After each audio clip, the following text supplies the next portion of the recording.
bandiraɓe yeɓiyankoɓe Ayaw Pindi TV ɗo gonɗon eno gonirɗon on calminama on juurama on ñagama duwaw on neldama duwaw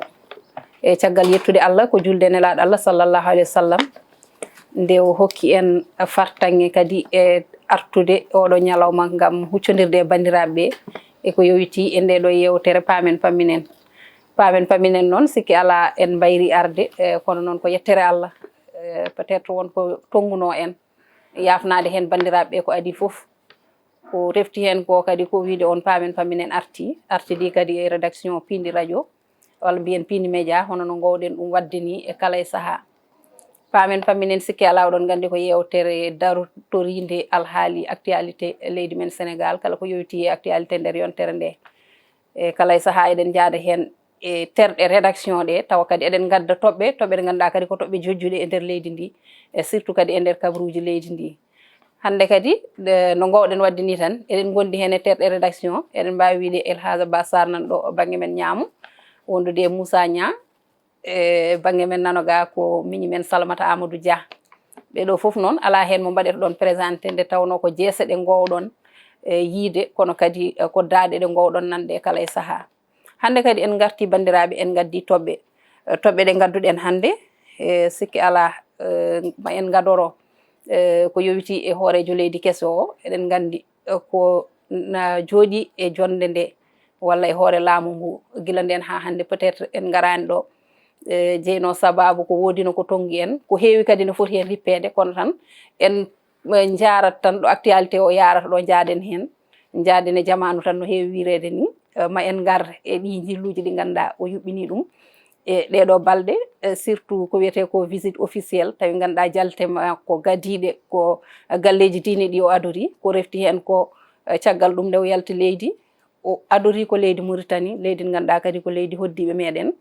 kono kadi hande e oɗo samedi kadi ko toon to Gambie kadi leydi ndi ganduɗa ko leydi hoddiɗe meɗen ko toon kadi o fayi foof tawi kadi ko jilluji ɗi ganduɗa ko baɗɗi fayida saabu jokkodire leydi kam jokkodire leyɗele eɗen gandi enen foof ko gartameje tan kowona ɗum ko ma en paw hen ko yowiti e ko yardate kadi ataye e oɗo dumunna woni cimti ɗi ganduɗa o wi wonde yo yaltine yo fiye e pencu kanko hoorejo leydi ndi gam bandiraɓe walla ɓiɓɓe leydi ndi fof mbawa hen andude kono kadi kala hen kadi ko ganduɗa ina foti yurnitede kadi yurnite woni to banggue OFNAC woni to banggue IGE kono kadi e Cour des comptes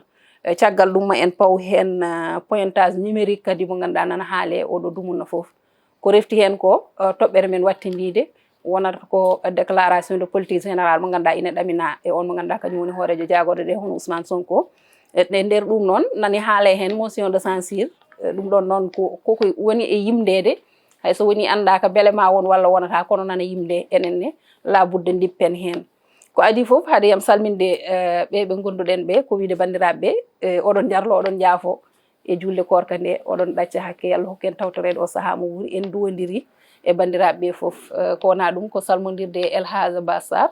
Elhaja mi salminima mi salmitima debbo Pullo mi jarnima no fewi kadi en calmini dendagal yeeɓiyankoɓe Pindi TV kala ten mbawi wonde nder ɗumdu Baba Adama o ko ñagade Allah subhanahu wa taala ndo rokkata en fartaŋe nde wonno no mbiɗani joni en mbayri ɗo yeeso kono alhamdulillah ko yettere Allah kadi ko yettande Allah dendagal yeeɓiyankoɓe e wideɓe kamɓe kala juule mo wuuri yooɓe yo Allah hokken tawede oɗo saaha mo wuuri enen cellira Allah hokken kadi fartaŋeji kala ko mbawɗen yewtude nder émission ngaji taw kadi en wawa nanede famede noon ina wawa naneɗo e famede kadi pamminen bandiraɓe hakke famamuye meɗen Moussa Niang mi salminima mi salminimama Sidy Dia mi salmini wiyekoɓe mi salmini yeeɓiyankoɓe Pindi TV tewteɓe télé bonde no mbiɗani en garti e ɗonde en e dusteɓe yewtere moɓe paamen pamminen ko pamnen hen ko kokken ɓe ɗum koɓe paami hen koɓe kokken wadde ɓe ko radio ɓuuri ɗon e ɗiɗo souvent salmini kamɓe kala ko noon Moussa Niang kuccitene debbo mbo doɗel diiri Salamata Amadou Dia mi salminima joom mama Halimatu mi salminiɓe ndenduɗen plateau o ko noon kadi calminirten dendagal yeeɓiyankoɓe Pindi TV caggal no mbiɗen ɓe juuli mo wuuri eɓe jarloɓe jaafo to banggue men en jarlima en jaafima en garti émission men no mbiɗen ñono fof paamen pamminen ko pamɗen ko ɗum kadi pamneten bandiraɓe mbawa kadi heɓde hen kadi hunde pammitino men kadi ko nder paami hen ko Halima noon Salamata Amadou Dia debbo gonɗoɗen diiri kañumne machallah jeeya koye yewtere nde no mbiɗen ni tan mbasen tardude e ƴettude toɓɓe meɗen ɗe ganduɗa kañum gaddanɗen hannde bandiraɓe ko adi fof ko toɓɓere adande nde ko toɓɓere jilluji hoorejo leydi ndi hono président Bassirou Diomaye Faye Elhadji Abbas Sall mi adoro e ma ko adi fof kanko o suuɓi ko adorade taw haade makko yaltude leydi ndi o suuɓi ko adorade galleji diine ɗi nde tawno eɗen gandi ɗum ɗon jeeya koye réalité ji meɗen galleji meɗen diine wonɗo pawa kono kadi wonɗo keedi e nder leydi ndi an holko pamminta hen bandiraɓe walla holno jiiruɗa ɗum hol famamuyo ma hen Allah jarama sohna Halimata d' abord ko weltanade par ce que leydi Sénégal nde waɗi sumgoji ganduɗa hoorema barakalla machallah hay goto wawi rewan lawol rewi lawol suuɓima président Bassirou Diomaye Diakhar Faye ardima leydi ndi kono kanko ni o fuɗɗima wadde jillu saabu jillu ngu o waɗi ngu o rewi e galleji diine min noon sindu ko min waɗanno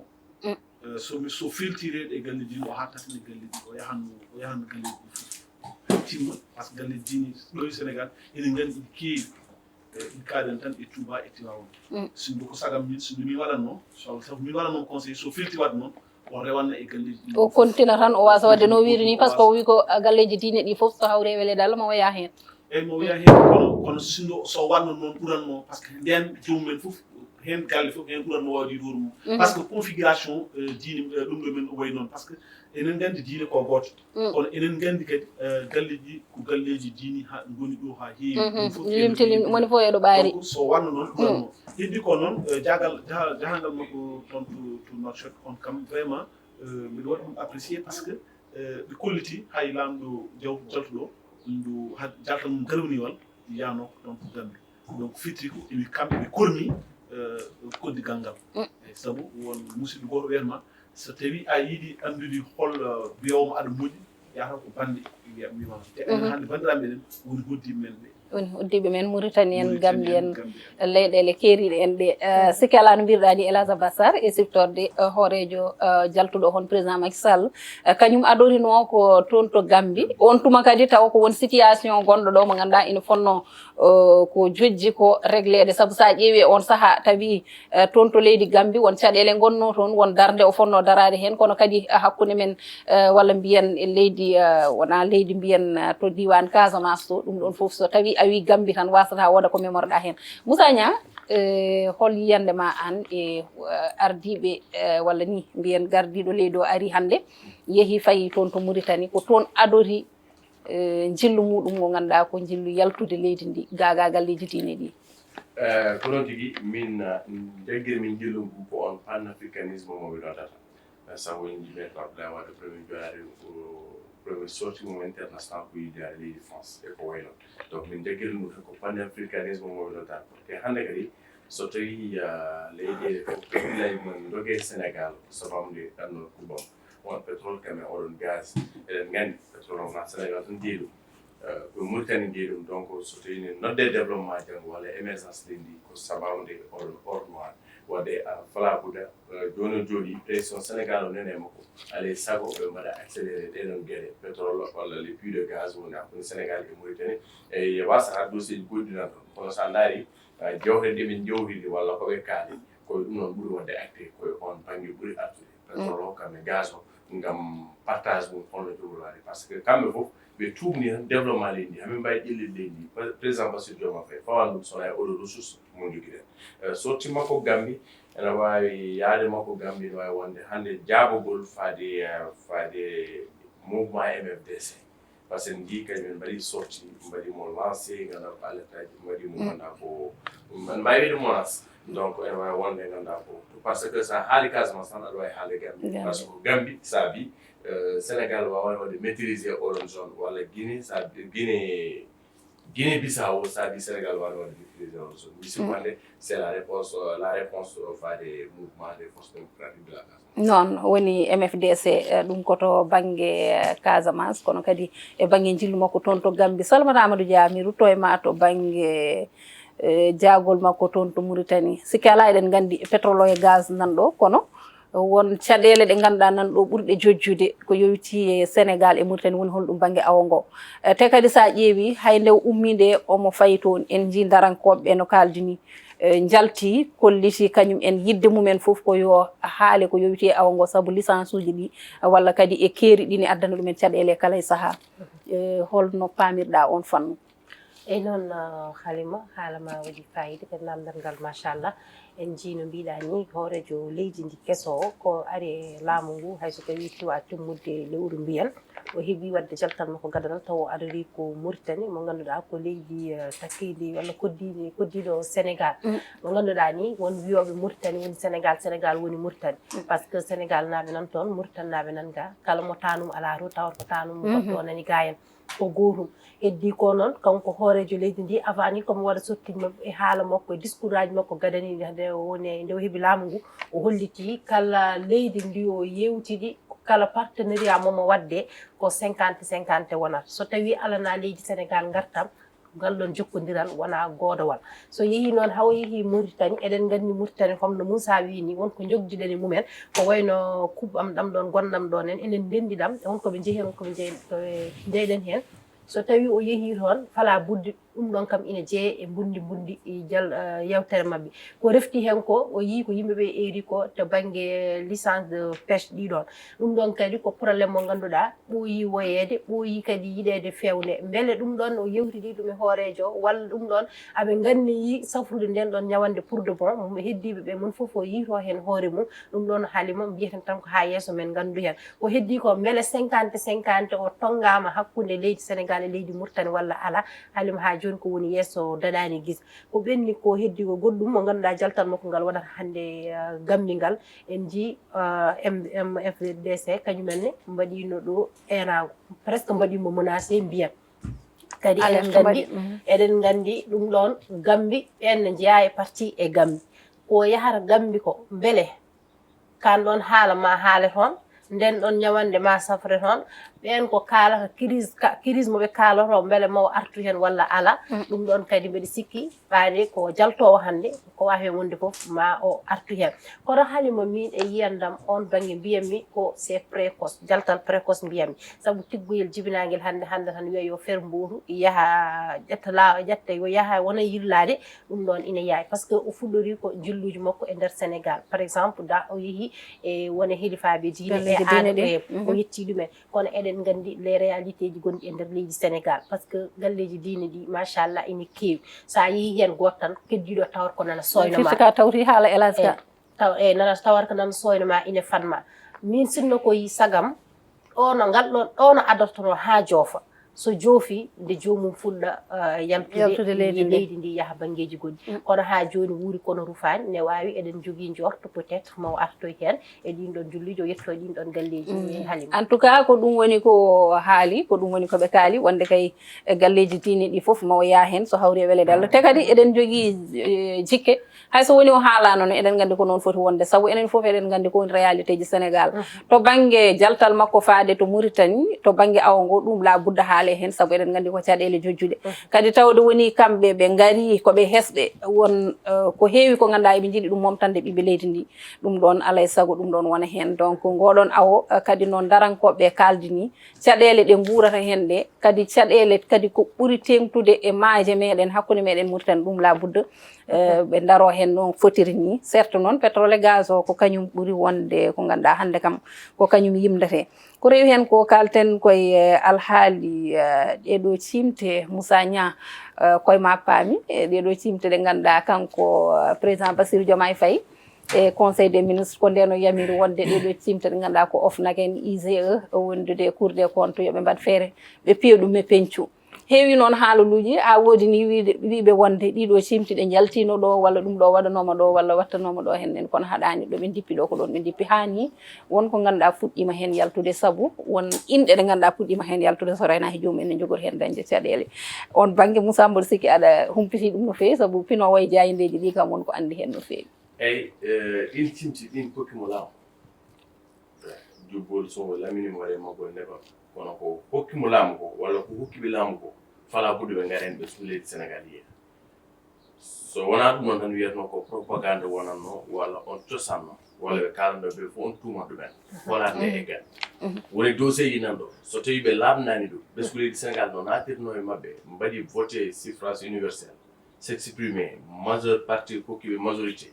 ɓe mbawi hannde heɓde nguɗo laaw ko ɗon jaltirte maɓɓe ha laaɓa te 5 ans waɗani jaltana maɓɓe ha laaɓa ɗiɗo dossier ji saabi ɓe koola ɗiɗo dossier ji saabi suhaɓe maayi ɗiɗo dossier ji gaddi karel ɗi fof dossier Sonko e Mame Mbaye Niang ko rapport dossier Sonko e Mamoudou Diallo ko rapport fala budda sa wi koppreje mbaɗen ni sa wi koppreje poɗɗi ni mbaɗen ni heewde e voilà en tout cas on ñama min ñamani on ɗum on ñamanama ɗum ɗo piine kaqqile yimɓe ɓe gandano mbiya onon kam assalamu aleykum ɗum ɗo de ndeher ko gonga walla fala budde mi rewa ɓeɗo so gari hankkadi ne koppreje amen nandata e cukkiri so attama ha ɗo henne wiyama wona gonga kono kalannowo fenade yimɓe jaltanamaɓe haalaɓe wodat ko ussi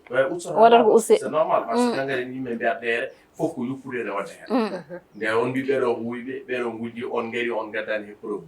donc min jinno ɗo tan ko laamade rapport 94 milliards Sonko ko tiiɗi fondi hen mais min wona on ɓuuri on hannde yaltinama wonde ne laaɓi cal Mamoudou Diallo holno nani koppreji ɓe tengtini kamɓe OFNAC ɓe tengtini haala Ousmane Sonko te kadi ko kamɓe kadi woni toon Bassirou Gueye woni toon ene wawno laɓɓinde ɗum avant joni noon ene wawno laɓɓinde ɗum awa taw haala kaye tan ɗon mais wona on dossier ɓuuri ɗumen ko dossier caabiɗo Ousmane Sonko waasi ganduɗa ko éligibilité mum hakkude makko e Mame Mbaye Niang Mame Mbaye Niang ne yaltata e balɗe ene waɗa ndamo wonde mi laaɓi cer sabu won to yaltuno wiya wonde o laɓɓinama taw laɓɓinama alors ko ɗum ɗon fof waɗ noon kanko omo jeeya waɗaɓe épinglé Sonko en tant que premier ministre de la république du sénégal ene foti laɓɓinde Mame Mbaye Niang 29 milliards o nde wonno ministère de la jeunesse ñaami ɗin walla koppeje ɗeɗon nannama e cukkiri ko heddi kadi yimɓe natte galleji mumen halimata jeeya humtirta ko haqqille mum so hamum humtirta ko haqqille mum wiya hay goto dew ɓe mbasi golle mum ɓeɗo ne meƴƴa e nder galleji mon fof kadi ko kilo maaro hawni 1000 milliards on nani ɗum e cukkiri ɗum noon kadi fala budde laaɓa ko perdiniɓe laamu fof ko perdini laamu fof ene jeeya hen ɗiɗo ɓe laaɓa so wi laaɓa noon Sonko en lamno banggue mumen ande holto gongo heddi par ce que hande hay goto waɗa en tout cas ko ɗum ɓe poti wadde tawde woni koɓe darinoɓe ɓe kaala jamma e ñalawma suba kay kiiɓe ko ni woni nan ɗon wadde laabudde ɓe laɓɓina ɗon koye mabɓe ha laaɓa kono kadi ɓiɓe leydi ndi wonko katojini kañumenne saabu wonko heewi ko foti laabde koye mumen ɗe ɗo Elage mi yaɓɓa ɗon wonko foti laabde koye ɓiɓe leydi ndi hannde woodi wiyoɓe wonde kanko kay o ari tan o yaɓɓi e pele président Macky Sall no wanno ni so arde tan fayi e créyi yeehi waɗoye épingle ko wayno Karim Wade en e ko nandi hen woodi kadi wiiɓe ko joftigu woni ɗo ɓe jiɗi tan ko yoftade ɓe ganduɗa kañumen goni ardinoɓe ɓe caɗele ɗe ɓe dañno hen ɗe e ko nandi hen kono no yirani beele an yiyandema an est ce que ko ɗum woni ko walla réalité o ko goɗɗum non réalité o taw tan ko réalité o ko sa ƴeewi au fond ko joftigu wonɗoji tan jakkil waɗi min noon mbeɗa jogui hen c'est-à-dire comme par exemple ay dossier Mame Mbaye Niang so tawi ko laatima ko Mame Mbaye Niang ko ɗumin wonɓe justice kam fof pour ko waɗede balaye walla kam fof pour ko nangguede par ce que wiide ko foti fondede ko kamɓe eɓen nder hen comment se fait-il qu'un dossier ganduɗa ma yaha tribunal à 2 à 3 reprises fof arte hokke Mame Mbaye Niang ɗaɓɓanɗene nawene gartire gon hande arte wiye e wonde vraiment ɗum ɗo ko min jakkimi ha preuve du contraire jaggani ko joftigu woni ɗon Salamata Amadou an est ce que aɗa yiiri ɗum gono joftigu ni walla jiiruɗa ko kopporeje laamu so tawi neɗɗo ƴetti ɗum ko yo yaltin ɗum yimɓe ganda moni saabu moni fof ne jogui hen hakke e ko nandi hen beele an ko ɗum jiiruɗa ɗum walla ko joftigu ngu no Elage wini halima min mi wiyata ko joftigu woni ɗon par ce que so tawino ko joftigu woni ɗon déjà Mamoudou Diallo mbaɗaɗo confirmé o won han par ce que so tawi yeehi ha wiyama ɗum ɗon ne woodi wadde firti ko ine woodi ko heddi ko aade ko gardiɗo foof joom doole foof holluma doole mum walla joom doole fof so wima fof ko ɗum woni ko mbatta wonko ganduɗa kadi so tawi an jarananimo pertude poste mo gonɗa o mbawata wadde koko jamirɗa ko woni hollum woni no wiiri so tawi ko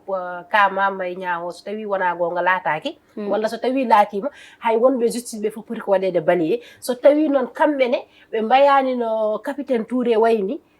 jarani ɗum haalde hollidde ko woni hen ko ha jarani ɗum pertude poste mum so tawi kamɓe ɗum jaranani ɓe pertude poste mum fala budde wadde so tawi koɓe mbiya ko ɗum woni koɓe mbaɗata ko heddi ko ɓaade ɗin ɗon rapport aji duuɓi 5 battidiɗi mbiyama yo jaltine pour laɓɓine joɗi jaltirine ɗi deftine lawol par ce que haalima woni hen jaltinanoma mais ɓayyinano ko publiquement ha yimɓe foof gandi ko woni nder hen ala toujours so yalti ma wonko hollita ma wonko hollitaka ko hollitanoka ko ɗum woni ko kamɓe lundinoɓe e on sahaɓe jaltanno kaala mbiya ɗum ɗo ne woodi heddiɓe wonɓe dow ɓe jaɓɓa hen pelle mumen kamɓe ɗum ɗon ɓe kollittuno ko ɓe jiiɗi yo laɓɓirine walla yo yaltina yimɓe ɓesgu Sénégal fof fawa hen guiri mumen anda koɓe kalanno kone woodi yoɓe kamɓene il faut ɓe laɓɓina koye mabɓe par ce que ko ɗum ɗon jeeyi sababu no Moussa ni haaɓe laami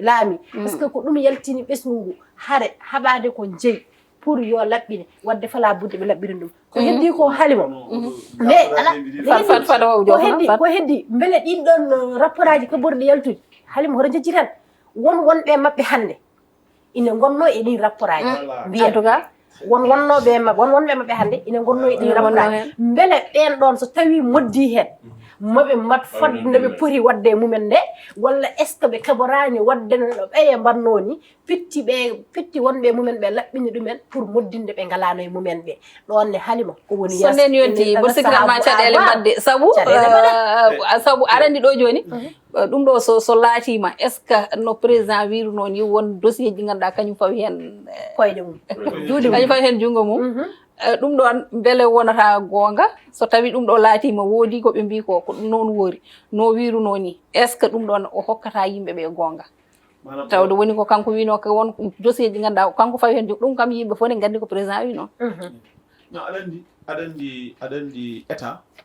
tout le temps mbiɗa heewi haal ɗum e plateau ji men mbimi état so tawi neɗɗo ko andi fof e état haali nden tan so ndena tan ko ɗon leydi ndi rewata fus kono hélas hoto won to banggue distinde koppareje ɗe ko nandi hen en mbiyam toon état mbimi état so tawi ko anda e état fof haale enen fof en gonta ɗum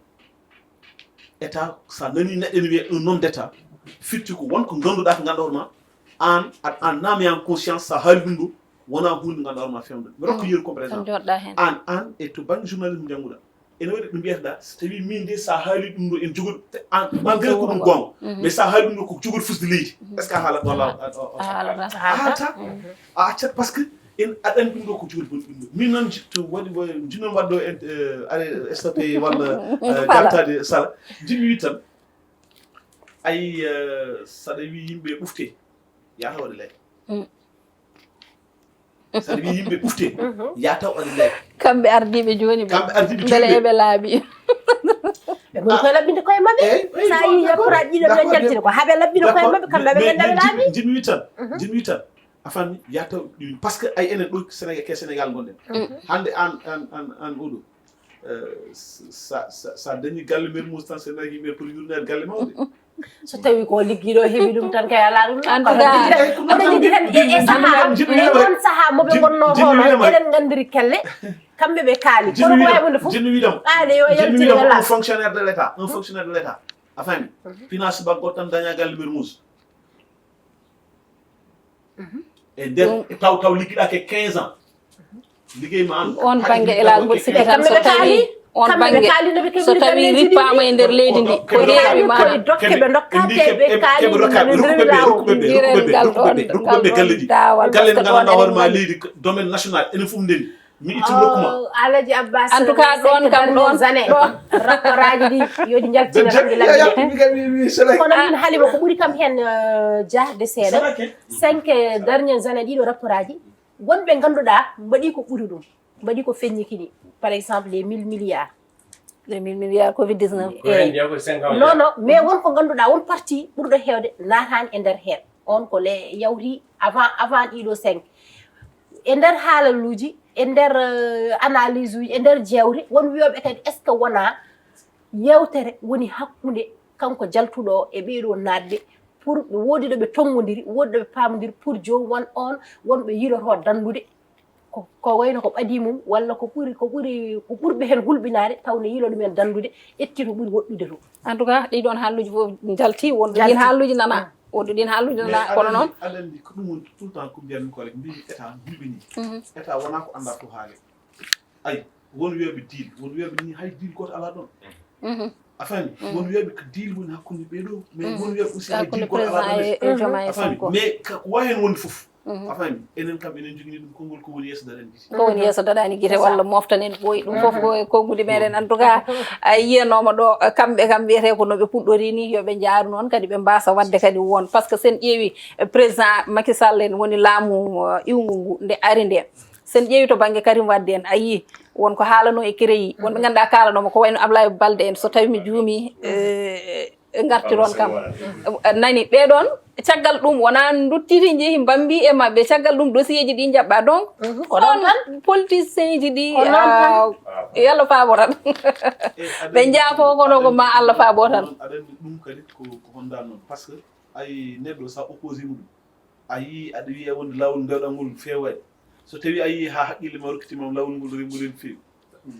tana reftata mum kono noon kadi élage neɗɗo kalden gonga élage kalden gonga min hoto won mboɗo wonde e ma tan hannde o min mboɗo wonde e ma kala ko mbawmi wadde ko boni e hay so fewani hay so tawi komi gujjuɗo jawdi leydi wawa surdema ko gondirten ye kono élage ɗum ɗon yiyano koko rewi lawol yiyano koko rewi lawol ndiwen nden toɓɓere saabu hojomaji meɗen goni koye gasde kalen e alhaali Salamata pointage numérique oɗo kadi mboɓe mbi darde muɗum eɓe nantari ɗum ɗon ne holno jiiruɗen ɗum hannde o ɗo renno ngo tolni ɗo walla jikkuji men mbiyen jikkuji sénégalais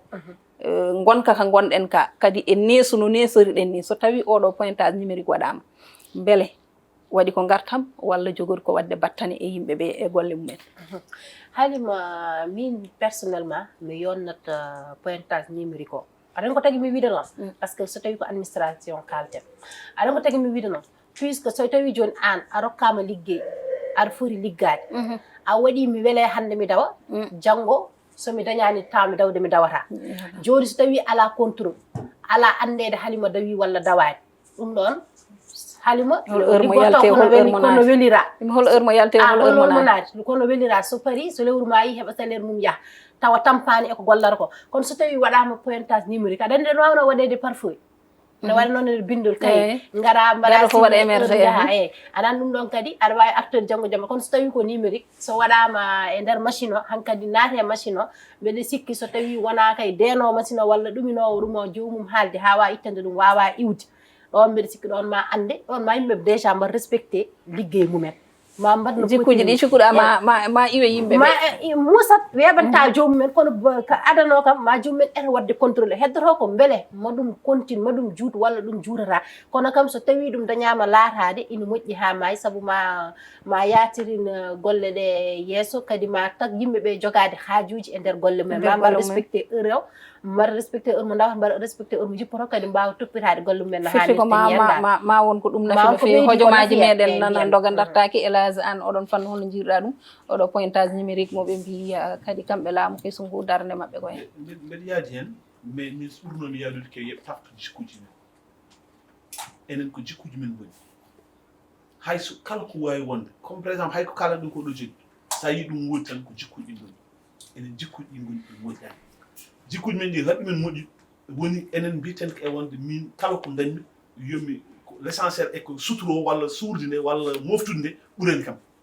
c'est alors que an a woppi ko ganduɗa hoore ma ko mbaɗanɗa ko aɗana loro woɓɓe ganduɗa hoore ma kañumen en kandi hen kaɗa ɗum ɗon an dokkaɗa a hokkama ligguey ya liggoyen mbiyaɗa ko ya naati 8 heures jippuɗa 13 heures kirdoɗa sa watti comme par exemple an joni hay sa dawi 8 heures o sa yettima au lieu que liggoɗa ko beele joɗɗa ha 9 heures 10 heures puɗɗa liggade en tout cas donc ɗum ɗon kay so waɗama ko hunde moƴƴere ɗum woni ko yimɓe koye jikkuji yimɓe ɗi nesuji en tout cas jikkuji sénégalais ko ɗum woni jikku sénégalais tengti noon e wone gollorɗe kam ko ɗum ɓuuri hen wonde hojomaji meɗen nana doga dartaki Moussa mi aray ma tan e toɓɓere wattindinde nde mbawen wadde tongen tan e morlal jiire tan mbatten ɗum ko oɗo déclaration de politique générale kuccanaɗo ngam Ousmane Sonko horejo jagorde o ina yimde motion de censure Moussa Niang woni libde ha laaɓa kanko laamu makko kanko gardiɗo jagorde o umorade ɓen lundiɓe gueɗe ɗiɗi nan noon hande kamɓe hewɓe mabɓe ɗen gakki kamɓe lundiɓe gueɗel gonguel ngel ma laɓɓinanen kongi Oumar Sow so tawi le pacte de Lemaniel haalde le président Macky Sall Ousmane Sonko ɗum ma laaɓ e ɗo siko haalduɓe ha pamodiri mbaddi pacte hakkude mumen waɗata dissolution d' abord ɓe perdinta Macky Sall on majorité mo jogui Macky Sall kadi telɓinta e golle mabɓe ɗe mi sigo waɗɓe pacte han kadi so tawi kaldigal nan ɗon so tawi kaldigal nan ɗon ɗum ko supposition deuxième point woni hoɗum hay so tawi hande waɗi motion de censure doole ɗi assemblée jogui walla majorité jogui foof so beela mbaɗa dissoudre assemblée nationale ha laaɓa ceerno mom tan ho laaɓa aɓe jogui ɗin les prérogatives ko wiye cohabitation en Afrique cohabitation wawa wonde hande c'est vrai Benno Bokk Yakaar jogui majorité mais tous les pouvoirs uji fof président kono kamɓe libde ɓe taw assemblée woni heddaniɓe de kamɓe laamu bien sûr en heddaniɓe jogade tous les pouvoirs président ne jogui ɗum ha joni exécutif législatif e ko woy noon pouvoir mo président jogui o heewi en tant que président wawa wonde ene woɗanno noon e mbawi wotir so tawi ɗum noon ala ɗon joni noon yimɓe ne paɗi déclaration de politique générale Ousmane Sonko par ce que en daarino ore jejjin koɓe lundino ko fof mais y a des gens y a des ministres soɓe ndernoma assemblée nationale ɓe kaala soɓe paari tan opposition hoore mum wullanaɓe comme Mamadou Moustapha Ba le ministre des finances a finat tawa kamɓe fof mbaɗi ɗum adduɓe kamɓe fof haɓe beltinimo e ko golli donc ɗum ɗon nan ɗon holko Ousmane Sonko addata nanno e haqqilla e leydi Sénégal alandi wotoɓe mbi koɓe opposition kesso tan mi suusa lacrymogène mais mo suusida en tout cas hono ɓeɗo ne hawni seeɗa Moussa no yi tan tungude ala fof ɗon koɓe mbaɗani e oɗon assemblée nationale des images très choquantes image uji kestiniɗi banggue opposition kanto riddi hankkadi noon oɗo législature kay koɓe goyanno ho noon oɗo 14e législature peut être haɓe mbawi addude mbawi hesirde tawon tawna assemblée piɗan kon assemblée baɗɗo a jarama Moussa Niang hélas aɗa andi min ɗon c'est à dire ko motion de censure o kanko Ousmane Sonko omo foti wawde wadde e nder haqqille makko ɗum ɗo ene foti wawde wonde aɗa andi haalo pulaar ɓe jogui konngol goto ɓe mbi kalkaɗa ñamla ñamlu jaam so noon teskitoɓe ñamlino ɗum ɗo ɓe ñamlino ɗum ɗo Amadou Ba ɓe mbi noon kadi sa ñamlama sa yoɓama ñamade ma a woyi walla mettini ko ñamluɗa fewani ko fewani donc ɓe ñamlino ɗum ɗo Amadou Ba hande pour eɓe liɓa assemblée eɓe jogui des risques kanko président de la république omo wawi liɓde assemblée de omo wawi hande finde e décret o itta ɗum kono so itti ko risque mais manam soɓe dañi comme par exemple mois de septembre quoi taw ɓe dañi 2 ans omo wawi ittude ɗum mais so itti ko risque est ce que so itti par ce que fala budde assemblée waɗa donc so assemblée woodi ɓe jarka élection soɓe jeeyi élection homɓe wi maɓe dañ majorité no ɓe dañiri ni e peut être parce que ɗeɓe dañirɗo ay kamɓe joni min mbeɗa wawi wiide comme par exemple e analyse en politique ɗeɓe dañirɗo comme par exemple teɓe dañirɗo to président dañirɗo 54% o gagni premier tour a fami o wonta hankkadi wonta ɓeydanade ko ustot tan ko leydi tan fayi ɗum cikkuɗa non wona mais président Macky Sall on ƴetti 68 après arti 58 wattini hoɗo wattini kono ne mataw ne heddi taw sala holno jiiruɗa ɗum hojomaji meɗen ko gasɗi awiwa min kam ko wawi wonde fof président kam wonde président kadi tawa doole ma assemblée ine pamɗi tam musatema soit ɓe kalda ɓe pamodira ɓe nanodira e yogoye toɓɓe soit tamit kamɓe sarɗiyankoɓe ɓe ganda wona opposition joƴƴiniɓe toon wonde ɓe opposant joƴƴiniɓe toon ɓe ganda kadi wona koyemuɓe joƴƴiniɓe toon ɓe ganda ko gartam leydi ndi so tawi won toɓɓe gadda toon kuule gadda toon tawi ɓe ƴeewi kuule ɗe ne waɗani gartam leydi ndi ɓe mbasa ƴewde koye mabɓe walla ɓe mbasa ƴewde laamiɓe ɓe ko kañumen ittiɓe ɓe goppa joftodiral ngal ɓe ƴeewa leydi ndi ɓe goota so ronki ɗum haalima peut-être wonko defa par ce que comme ko kanko président de la république o joddima président assemblée nationale hay so tawi koɓe kaldi ko yaltinaka ha laabi en jii kam caggal jonde mabɓe nde ɗon wonko changé hen puisque président et secrétaire général mbaɗaɓe élu au niveau de l'Assemblée dokkama autoji pradoji président ji commission ngaji ɓe keeɓi